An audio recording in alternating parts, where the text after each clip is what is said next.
வணக்கம் அன்பான உறவுகளே, நான் நல்லா இருக்கேன். நீங்கள் நல்லா இருப்பீங்கன்னு நினைக்கிறேன். எப்பயுமே நல்லா இருக்குன்னு நினைக்கிறேன், நல்லா இருப்போம். நான் ஒரு புத்தகம் படிச்சுட்டு வருவேன். அப்போ அதில் இந்த சீக்ரெட் அது மூவியாகவும் இருக்குது, ஆடியோ ஃபார்மேட்டில் இருக்குது, புக் பிடிஎஃபாகவும் இருக்குது. அப்போ அதில் அந்த ஆடியோ ஃபார்மேட்டில் படிக்கும்போது அதில் ஜாக் கேன்ஃபீல்டு அப்படிங்கிறவர் தன்னோட சாட்சியை கொடுத்துருக்காரு. அவர் 1995 அவர் ஒரு பத்திரிகையில் வேலை பிரபலமான ஒரு பத்திரிகையில் வேலை பார்த்துட்டு இருக்கிறாரு.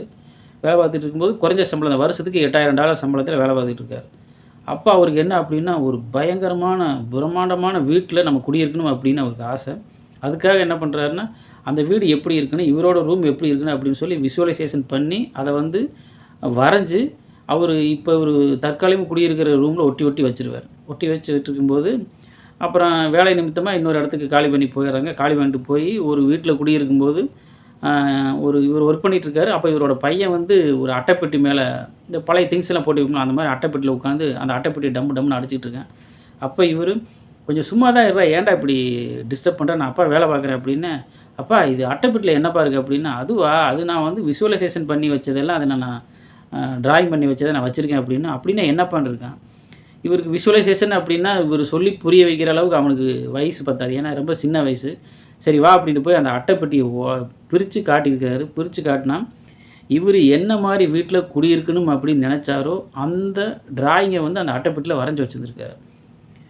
அவர் அதை எடுத்து பார்த்த உடனே இவருக்கே ஷாக்கிங், என்னடா நம்ம இந்த மாதிரி நினைக்கவே இல்லை அப்படின்ட்டு. அதை பார்த்துட்டு இவரோட ரூமை போய் பார்த்துருக்காரு. அந்த ரூமில் இவர் எப்படி இருக்குன்னு நினச்சாரோ அதே மாதிரி அந்த இதில் வரைஞ்சி வச்சுருந்துருக்காரு.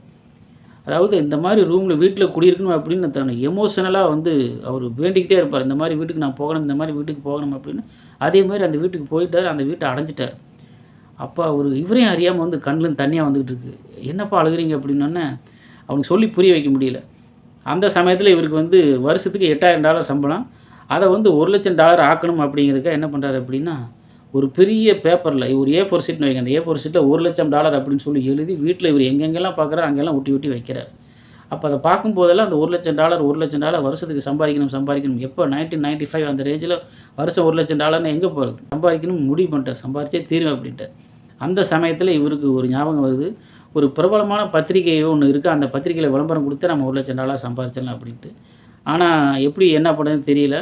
இவரை ஒரு காலேஜில் பேசுகிறதுக்கு கூப்பிட்ருக்காங்க. ஒரு சிறப்பு அழைப்பாளராக போயிருக்கிறார். பேசி முடித்த உடனே ஒரு அம்மா கேட்குறாங்க, சார் நான் அந்த பத்திரிகையிலேருந்து வர்றேன், உங்களை நான் பேட்டி காணணும் அப்படின்னா, நீங்கள் எந்த பத்திரிகை அப்படின்னு சொன்னோன்னே இவர் எந்த பத்திரிகையை நினச்சாரோ அந்த பத்திரிகையோட நிருபர் அவங்க. இவருக்கு ஒரே ஷாக்கிங்.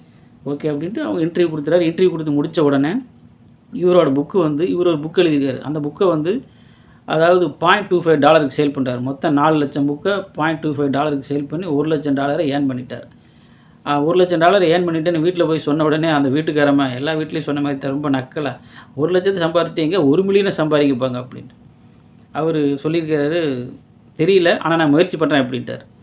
அப்புறம் இவர் புஸ்தகமெல்லாம் எழுதிட்டு இருக்கும்போது அந்த சமயத்தில் chicken soup for the soul அப்படின்னு ஒரு புக் எழுதியிருக்காரு. அது தெறிக்க விட்டுருக்கு. $1 மில்லியன் சம்பாரிச்சு கொடுத்துருச்சு. இன்னும் அந்த புக்கு சேல் ஆகிட்டே இருக்குது. நான் இப்போ கூட பார்த்தேன், கிட்டத்தட்ட 500 மில்லியன் புக்ஸ் இது வரைக்கும் சேல் ஆகிருக்குது. இவருக்கு அந்த காலத்தில் 1995 $1 மில்லியன் இவருக்கு சம்பாரிச்சு கொடுத்துருக்கு. அந்த பப்ளிஷர் இவருக்கு அந்த $1 மில்லியன் உண்டான செக்கை கொடுக்கும்போது செக்கில் கையெழுத்து போட்டு நம்ம ஈமோஜி போடுவோம்ல, அதே மாதிரி கீழே ஹாப்பியான ஒரு சிம்பிளை போட்டு செக்கை கையில் கொடுத்துருக்காரு.